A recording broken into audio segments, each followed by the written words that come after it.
في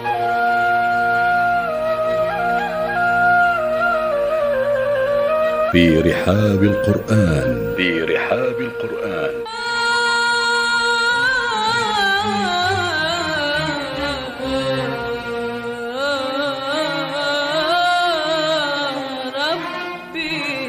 رحاب القرآن مع الأستاذ صلاح الدين المستاوي.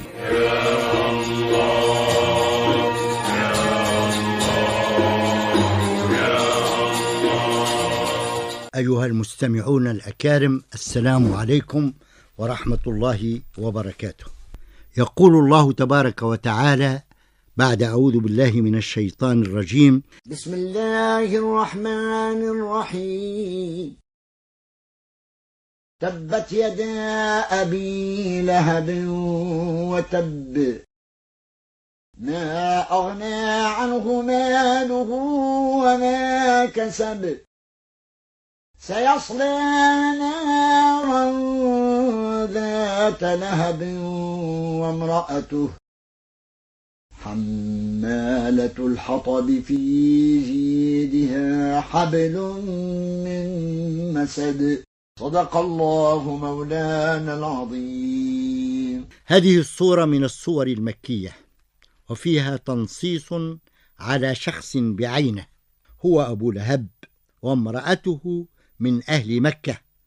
ومضمون هذه السورة ينطلق من وقائع وأحداث معينة، ولا يعني أن هذه السورة لا تنطبق إلا على أولئك الأشخاص فقط، بل هي تنطبق على من أنزلت بسببهم وتتجاوزهم إلى سواهم، إذ العبرة بعموم اللفظ لا بخصوص السبب.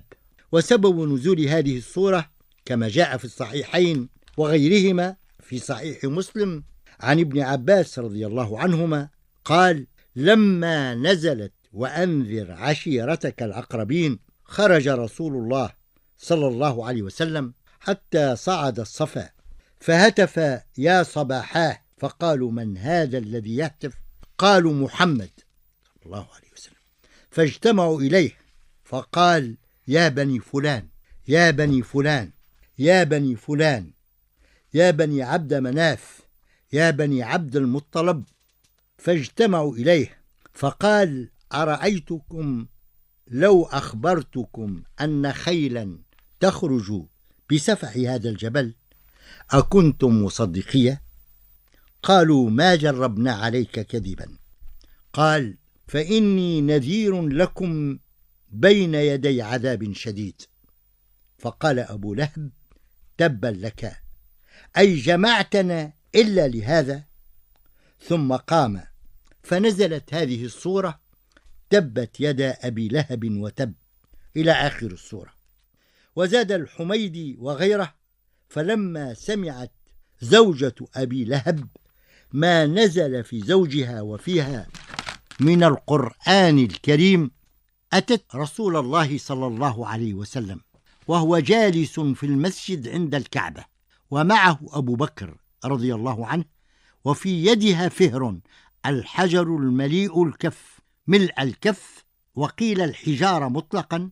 فلما وقفت عليه أخذ الله بصرها عن رسول الله صلى الله عليه وسلم فلا ترى إلا أبا بكر، فقالت: يا أبا بكر، إن صاحبك قد بلغني أنه يهجوني، والله لو وجدته لضربت بهذا الفهر فاه، والله إني شاعرة مذمما عصينا وأمره أبينا ودينه قلينا.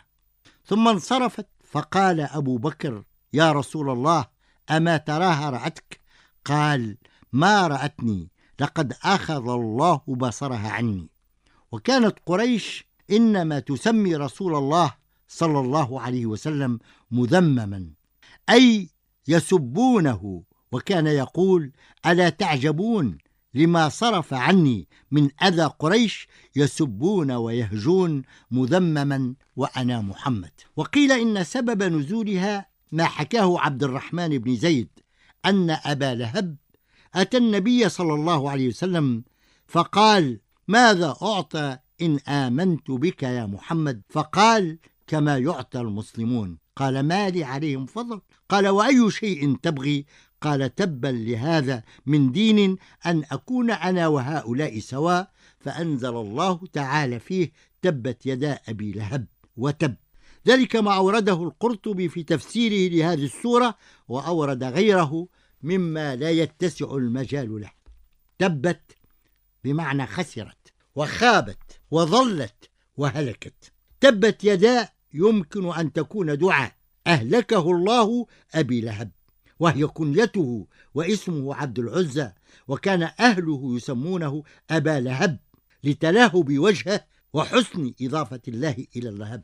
ما أغنى عنه ماله وما كسب، إن مال أبي لهب وما كسبه وولده من كسبه، كما ورد في الحديث الشريف: إن أطيب ما أكل الرجل من كسبه وإن ولده من كسبه، أخرجه أبو داود. فلا المال ولا ما يكسبه مما سيغني صاحبه يوم القيامة، ولا هي بالتي ستنجيه من عذاب الله الشديد. فمن كفر بالله وأشرك به ومنع وعاند وكابر، ومن وقف في وجهه أن يصل دين الله إلى عباده، ومن سخر ماله وجاهه وما كسبت يداه ليطفئ نور الله وليسلط غضبه وكيده ومكره على من دعا إلى دين الله وصراطه المستقيم، من هذه حاله فإن الله تبارك وتعالى سيسلط عليه شديد العذاب والعقاب، وأبو لهب في طليعة من سيعاقبه الله شديد العقاب. سيصلى نارا ذات لهب. سيصلي الله أبا لهب نارا حامية، نارا ليست كالنيران الأخرى، إنها نار الله الموقدة.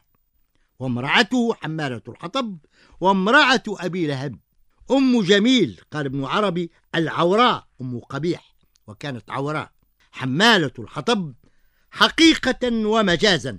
أما مجازا فقد كانت نمامة، كانت تمشي بالنميمة بين الناس، والنميمة شر مستطير، وجرم النمام عظيم، وعقوبة الله للنمام شديدة، فهو مفسد يقطع ما أمر الله أن يوصل. توعد الله تعالى على لسان رسوله الكريم عليه الصلاة والسلام النمامين، فقال عليه الصلاة والسلام: لا يدخل الجنة نمام. وقال: من شر الناس ذو الوجهين، الذي يأتي هؤلاء بوجه وهؤلاء بوجه. قال الفضيل بن عياض: ثلاث تهد العمل الصالح ويفطرن الصائم وينقضن الوضوء: الغيبة والنميمة والكذب. وهنا هي معان وليس أحكام، هي رقائق وليست أحكام، وإلا فإن نواقض الوضوء أخرى غير هذه الثلاثة، التي هي من أعمال القلب ومن أعمال الجوارح، والتي تفسد الأعمال الصالحة وتأتي عليها، لا شك في ذلك. وامرأة أبي لهب كانت تعير رسول الله صلى الله عليه وسلم بالفقر، وكانت تحمل الحطب على ظهرها لشدة بخلها، وكانت تحمل الشوك وتطرحه بالليل في طريق رسول الله صلى الله عليه وسلم وأصحابه. قال الربيع كما ورد في تفسير القرطبي لهذه السورة: كان رسول الله صلى الله عليه وسلم يطأ الحطب كما يطأ الحرير. فيكون التعبير بحمالة الحطب حقيقة ومجازا، ولا تنافي بينهما، فالنص القرآني حمال معان، وهو نص معجز متجاوز للزمان والمكان اللذين شهد تنزله. في هذا التنصيص واقعية. في جيدها حبل من مسد، الجيد العنق، والحبل من مسد أي من ليف النخل، حبل سيخنقها، وهو حبل من نار، وذلك هو جزاء ما قدمت يداها من فعل شنيع. امرأة لهب عضدا لزوجها، وكانوا يمثلان الطغيان والظلم والعدوان، فقد كان صنيعهما شنيعا، وهما رغب قربهما الشديد من رسول الله صلى الله عليه وسلم، فإن كفرهما وظلمهما لم يشفع لهما، لقد استحق غضب الله وشديد عقابه، فدين الإسلام الذي جاء به سيدنا محمد عليه الصلاة والسلام لا فرق فيه بين عربي وأعجمي، إن أكرمكم عند الله أتقاكم. إن دين الإسلام يكون فيه بلال وسلمان رضي الله عنهما أقرب إلى رسول الله صلى الله عليه وسلم ممن كفر به من العرب الأقحاح أمثال أبي لهب وأبي جهل. والسلام عليكم ورحمة الله وبركاته.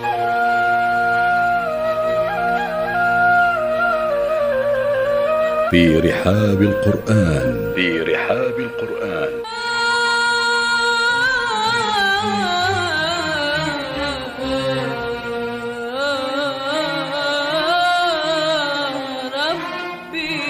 في رحاب القرآن مع الأستاذ صلاح الدين المستاوي.